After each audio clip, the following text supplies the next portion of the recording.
Because what they're going to do, they're going to have to reboot the system. Do you know what a reboot the system is? Your computer locks up and you press a button and boop, it starts all over again. And when this thing starts all over again, if you don't have any capital to start it, no matter what your race, creed, nationality is, the mean green is out. They may have another currency. It may be red. But I tell you this, you'll be able to work for a little bit of for nothing. And you know what? You're going to like it, because if you don't, there's always 3 squares and a hot tot at the FEMA camp. Now, that's the real deal. The World Bank, the IMF, in conjunction with the elite, and by the way, may I say that many congressmen in Washington know this. I have this on authority from my friend, and our president knows this. He knows it good and well. They know that there's going to be a global currency reset, not collapse, not devaluation, a reset. Please catch the words carefully. And now I'll try to give you some details on this, if I may. And you'll notice that I'm picking my words very carefully, because there's certain things I can say and certain things I can't say. Certain things, if I said, I'd get in trouble. So I'm trying to help all of America to know this now. This event is planned within 3 months' time, barring divine intervention. It will happen. There are 204 countries that have agreed to allow their currencies to be revalued. Please catch my wording here very carefully. 204 countries, and they've agreed with the IMF to revalue their currency. They have promised the IMF that they will keep their currency within 5% differential of each other. That means there'll be no more currency wars once this is done. They want to do away with them because they want total control for the New World Order. And in order to bring in what they want, they've got to do it this way. There will be no announcement ahead of time. You will not know this until you wake up one morning, and it's probably on every newscast out there that there has been a global currency reset. It probably won't upset you too much at the first, because the banks won't be closed. Now, I'm giving you the order of events as has been told to me. The banks will not be closed. They will not ask you to bring the money in that you have between the mattress. They are not going to diminish your bank account. So more than likely, the average American will hear our president say, the world, under the auspices of the IMF, and we agree with them, is probably going to experience has just experienced a global currency reset. And you'll say, well, so what? I just checked my bank account. Everything's fine. Everything will be fine for a few weeks until people really find out what it is. Give you some examples here. Currencies are going to be reset according to the IMF. Now, many of you know who is the new financial head of the IMF as of just a matter of weeks ago. Miss Christine Lagarde from France. And she is determined this is going to happen within 90 days' time. The currencies will be reset according to the assets of the country. This is where the catch comes in. And please bear with me in trying to explain this, because it is a little technical. What are assets of Great Britain? What are the assets of Russia? What are the assets of China? What are the assets of the United States of America? And if they reset the value of the currency, and all of the other currencies of these 204 will have a differential of no more than 5%, that means that the United States dollar can have no more than a 5% differential between China's and Japan's and the European Union's. You're beginning to get the catch here. And when this reset takes place, the reset of the currency will be based upon the assets of the country. Let me try to explain the assets of America. America has more debt than all the rest of the world combined. Take everything in the world and combine it. And America has more debt. How much assets do we have? In light of the fact that the only thing America has is debt, and your American dollar is going to be reset down 30% of what its value is today. I did not say that they were going to go in and take 30% out of your checking account. I did not say that they're going to ask you to take 30% less tomorrow morning for what you're paying at the gas pump. They won't do it this way. They'll do it gradually over a period of time, and I'll try to explain how. American dollar will be scuttled as the reserve currency of the world.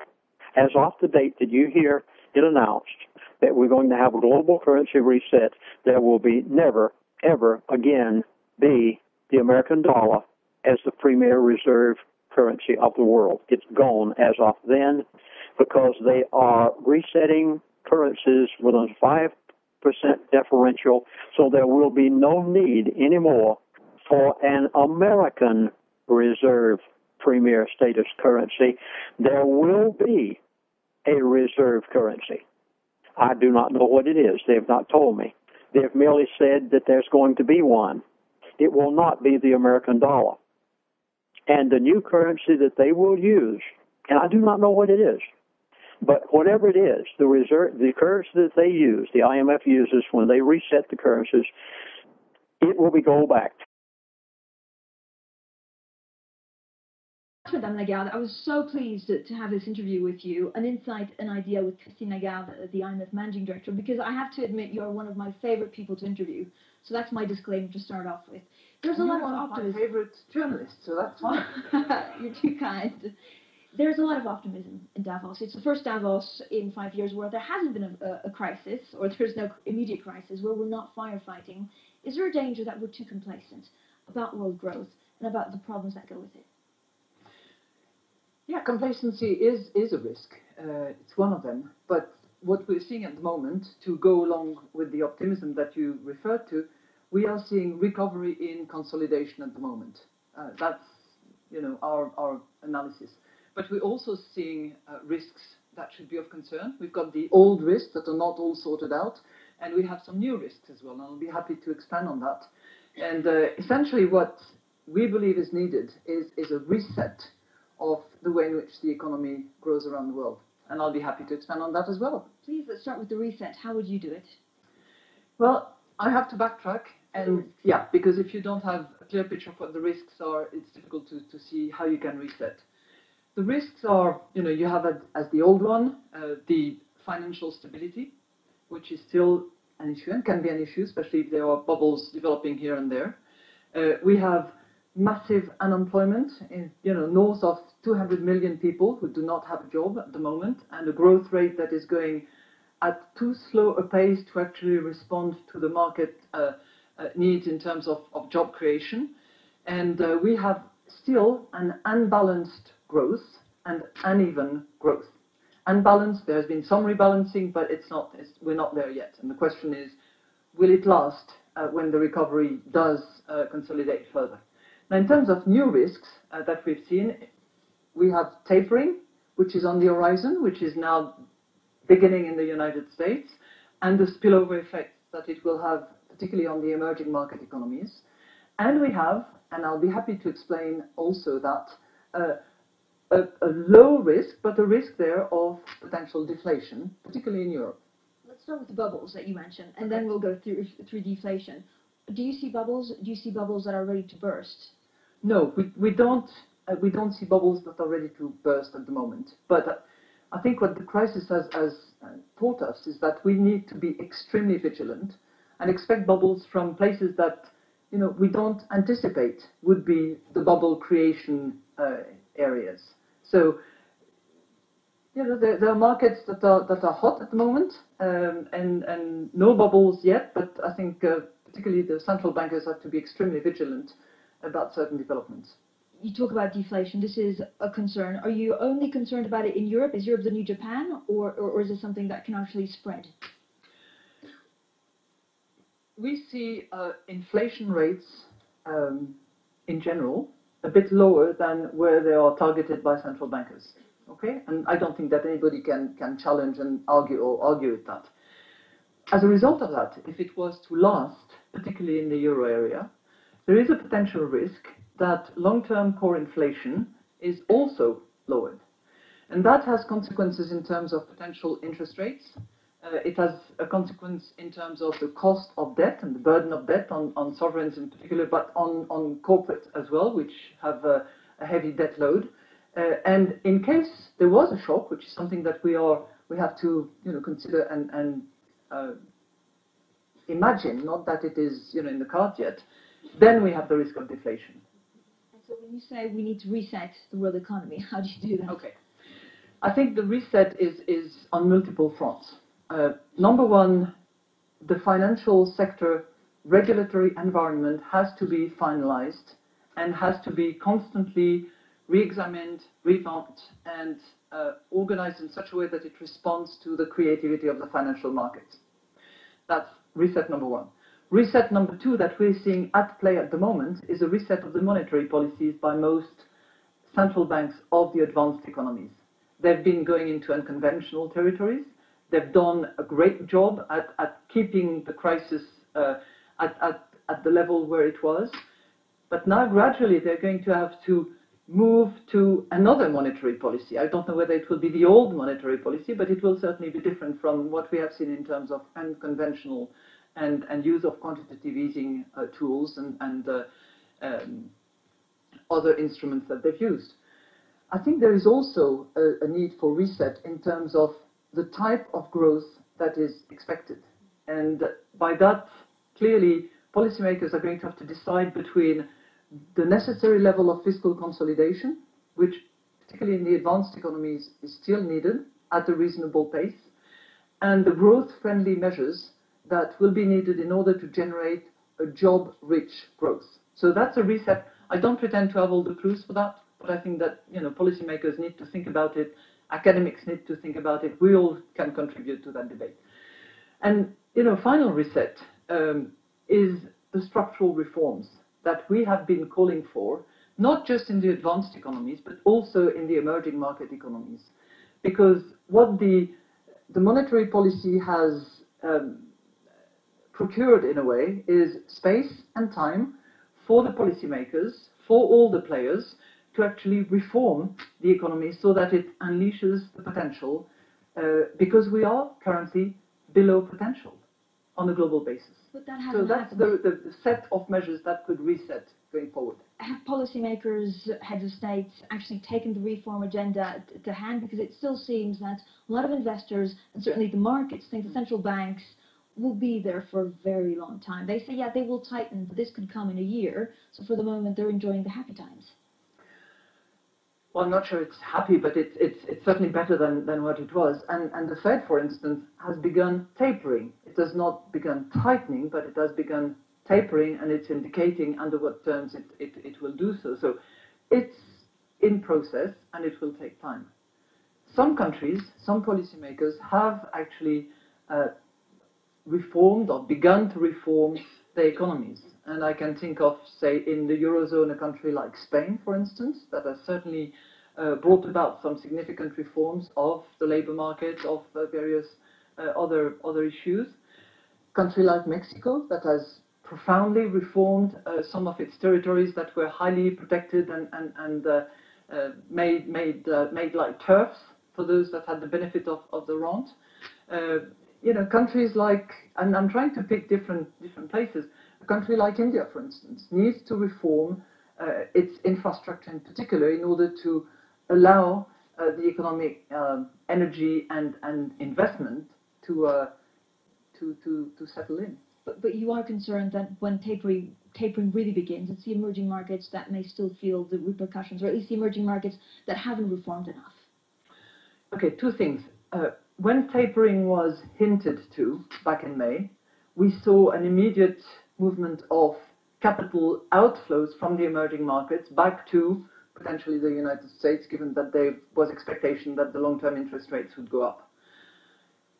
In December, when Ben Bernanke indicated clearly and communicated very well how and when tapering would take place, we didn't see as much of a move out of the emerging market economies. Now, two reasons for that.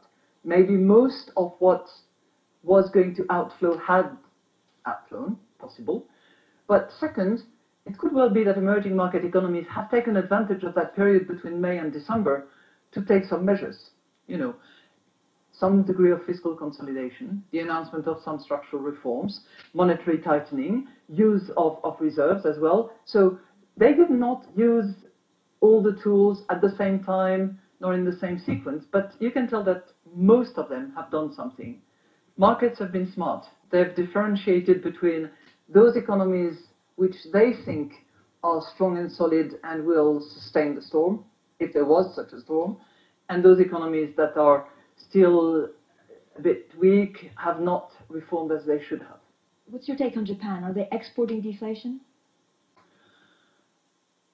Well, they're trying to get out of deflation. I don't see why they would be exporting deflation. They are certainly, and it's, let's not forget, it's the third largest economy in the world, and it's critical that it pulls out of that 10 years deflation cycle in which it was stuck, because that's one of the issues with deflation. You really don't know how to get out of it. You don't have many levers to use. So Japan and Prime Minister Abe yesterday certainly explained that clearly, has this sort of 3 steps, 3 arrows strategy in order to get out of deflation. And it seems to have worked. Now, everybody would like it to work a lot faster, a lot better, and be at 2% inflation. Already it's not yet there, but it's certainly heading in the right direction. And if the measures that were announced yesterday by Prime Minister Abe are effectively implemented, particularly those concerning women, because there's huge potential there in the Japanese women, then I think we have a chance to see Japan really pulling out of the trap it was in. So when you look at the world for 2014, and you mentioned there the risks, what are the hotspots where you're most worried about? The emerging markets, you say, will suffer, but it will be maybe easier than last May when we weren't expecting tapering to have such a huge effect. Are you concerned about China? I'm concerned about rebalancing all over. I'm concerned about the third reset that I mentioned, which has to do with a different type of growth that will actually create jobs where it's needed.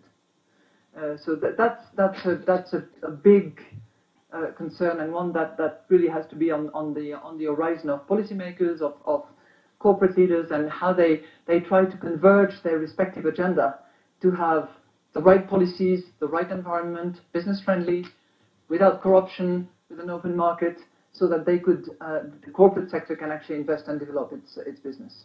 And one of the key things that has been discussed here in Davos is, first of all, youth unemployment, something that people talk about but is very difficult to tackle.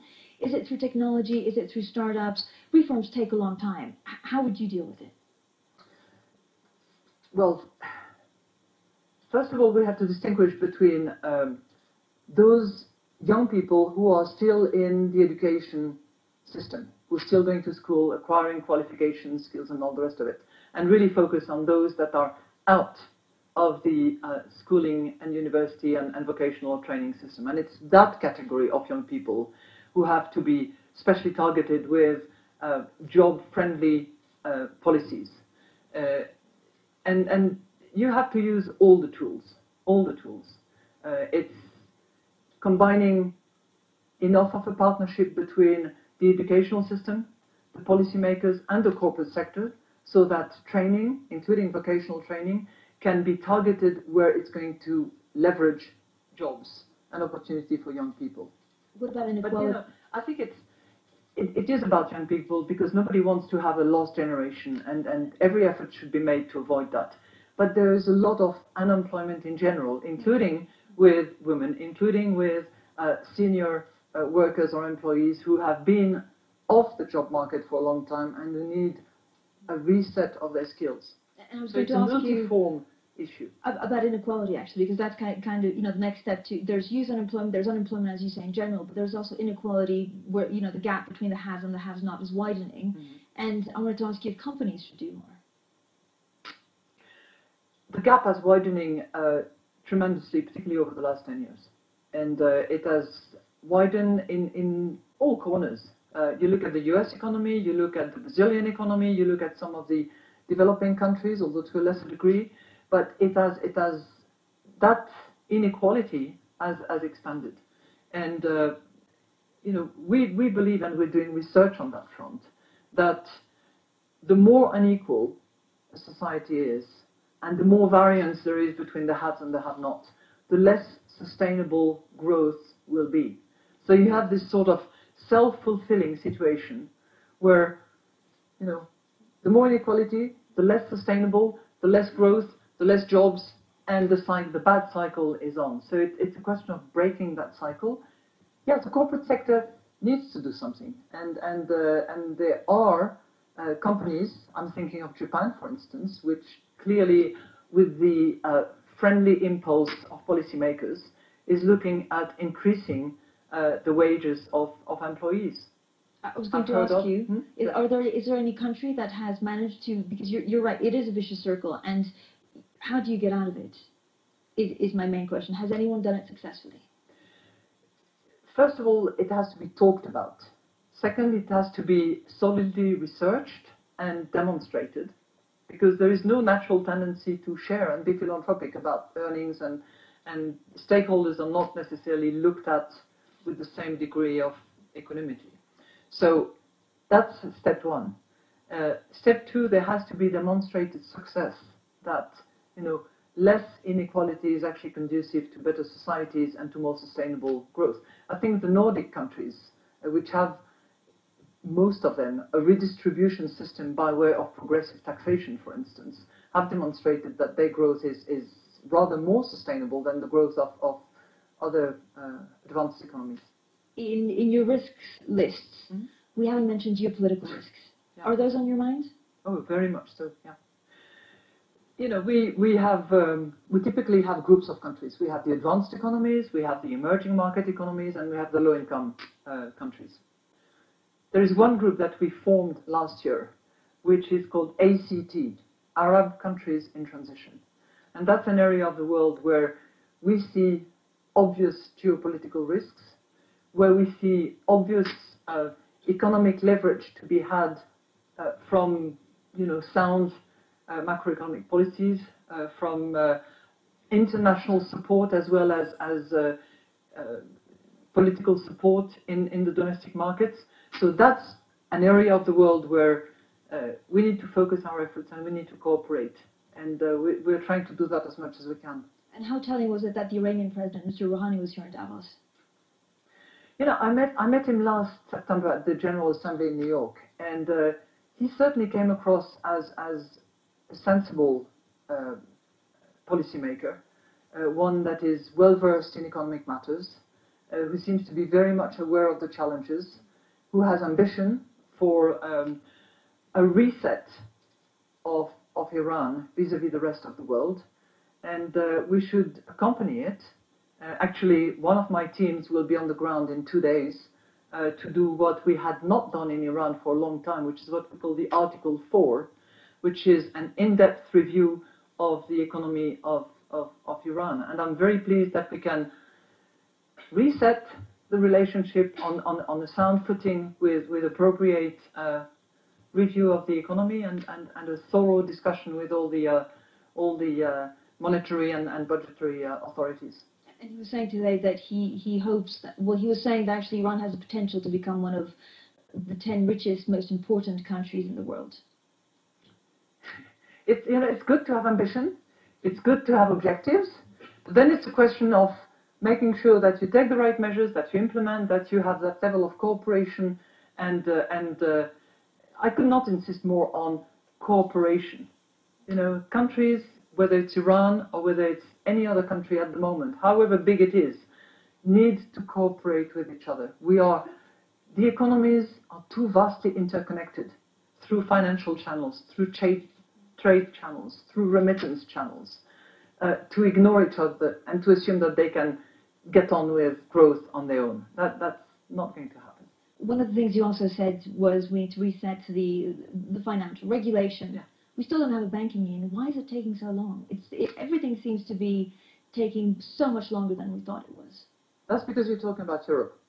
Yeah. Guilty as charged. That's because you're talking about 27 sovereigns and a subset of 18, if I recall now, trying to not only get their act together, but bring about a degree of consistency, harmonization, common supervisors, common backstop, and so on and so forth. It's extremely hard. I'm not trying to find excuse for them, but it's hardly surprising that it's taking so long. What is good is that they have taken the direction. They have now quite a few directives under their belt, I may say, and there is every reason to believe that they're going to continue. There's no more talks about the breakup of the zone, about the collapse of the European Union project. It's a question of keeping at it and making sure that there is delivery. But it's not just a European issue. You know, the financial sector regulatory environment is an international one that is tackled in different, from different focus in a way, with different rules and regulations, and to bring the degree of consistency between them all, you know, between the US regulatory system that has consistently improved, particularly lately with the Volcker rule being finally passed, with the Vickers reform in the UK, with, say, the banking law passed in France, the European directive that is sort of superseding and adding to it. It's hard work, and it has to be done. It has to be done because there will be continuous lobbying efforts on the part of the financial sector. You can't blame them. That's their job. They want to have, you know, as convenient a landscape as possible, but it has to be cognizant of the risks involved, the special responsibilities that they have, and the creditworthiness that they carry. And you've always said that we needed a culture change. Is that culture change in banking happening? Or making progress, at least? I think it's making progress in some corners, but I think it's going to be a question of constant vigilance. It's a bit like freedom. Never surrender. Keep checking and checking. Is there a black swan or a grey swan in 2014 that you're seeing and none of us have? I ideally hope not. Now, as I said, I think recovery is consolidating. Those risks that I've mentioned are of concern, particularly on the job front. And I think if people are endorsing the idea of a reset with cooperation as the sort of backbone of the resetting, we could be in good shape. And the conversation is pointing in that direction?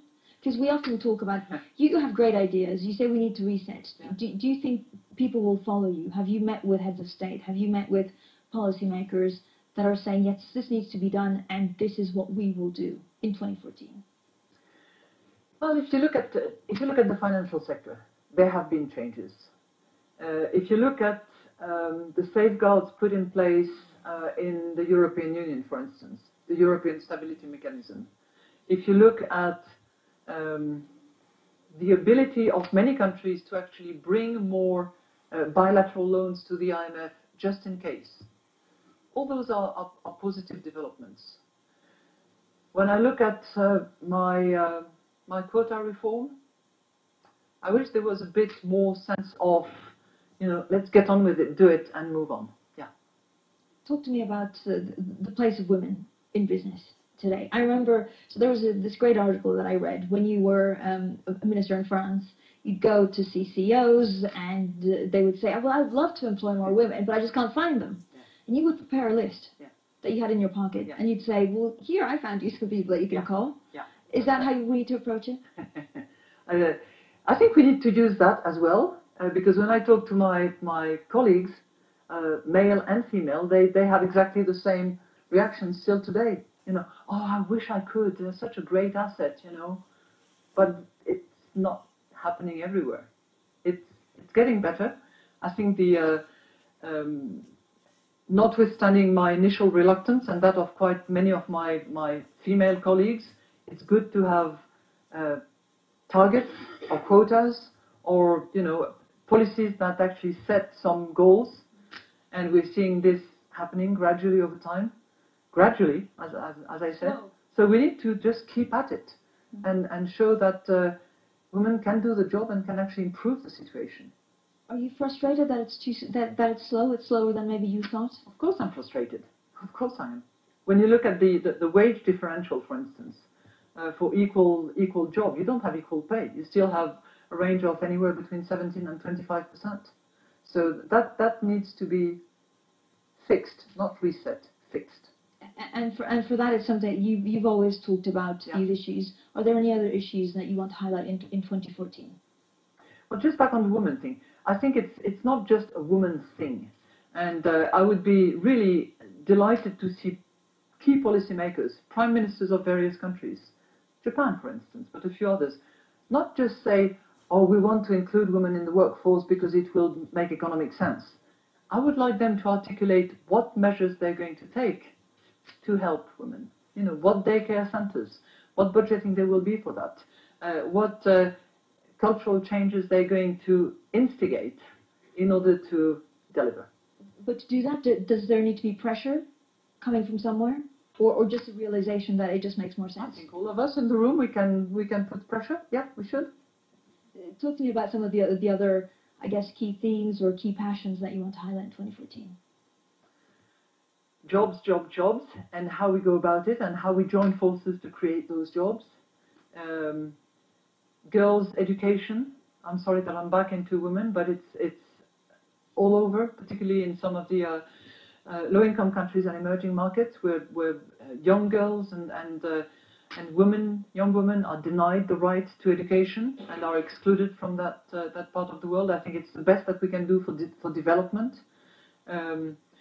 You know, there's so many things that need to be done. The eradication of poverty is a huge, big goal. But you know, I want to be practical. I want to understand and help people understand and rally support to actually get the things that will achieve the goals.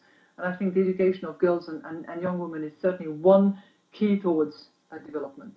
Is it going to be easier to tackle these big issues that everyone cares about, but not a few people actually focus on, when we're out of the crisis, when we start seeing real growth? Well, there's one big issue that has been focused on, that has been pretty much put to the back burner, which is a crying issue, and I should have mentioned it as one of my passions for 2014 and onwards, and that is climate change. I know that some people are trying to minimize climate change at the moment, but you know, I'm sorry, this is critical if we want to make sense for our children and grandchildren. And clearly, what is coming up in terms of the September 2014 meeting in the United Nations, called by Secretary Ban Ki-moon, and next year, 2015, in Paris, has to be meaningful, not meaningless.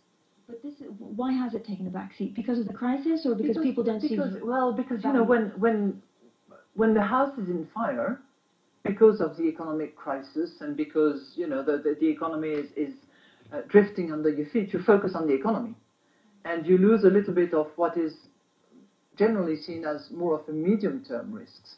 But I would say that the medium-term risk is actually short-term and needs to be dealt with in the short term. We have a lot of CEOs here in Davos, a lot of business leaders. Do you have any tips for them to have to navigate the next 12 months? Bring women to the table, that's for sure, and celebrate them, and encourage them, and mentor them, and help them.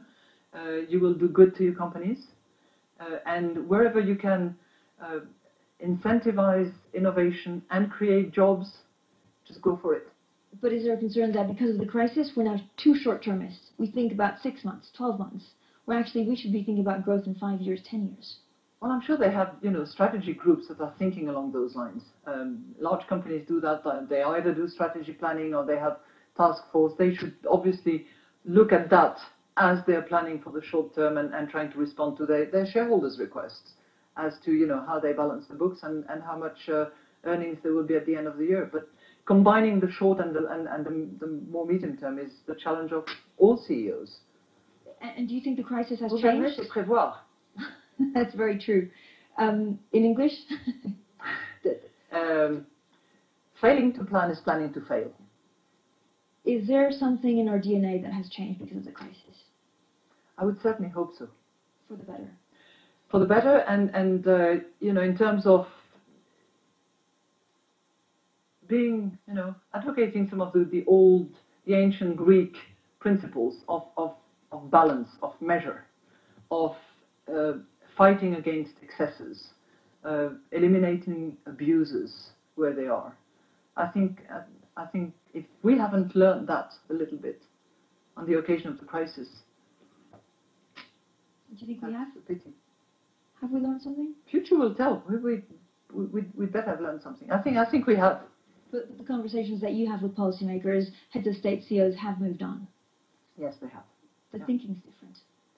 Well, they still have their, next election concern as well. So, the short term collides into the medium term, but the question is to make sure that we bring the medium term into their personal and political and corporate equation, and that's the job of the IMF. Madame Lagarde, thank you so much for your time. We're out of time. Thank you so much.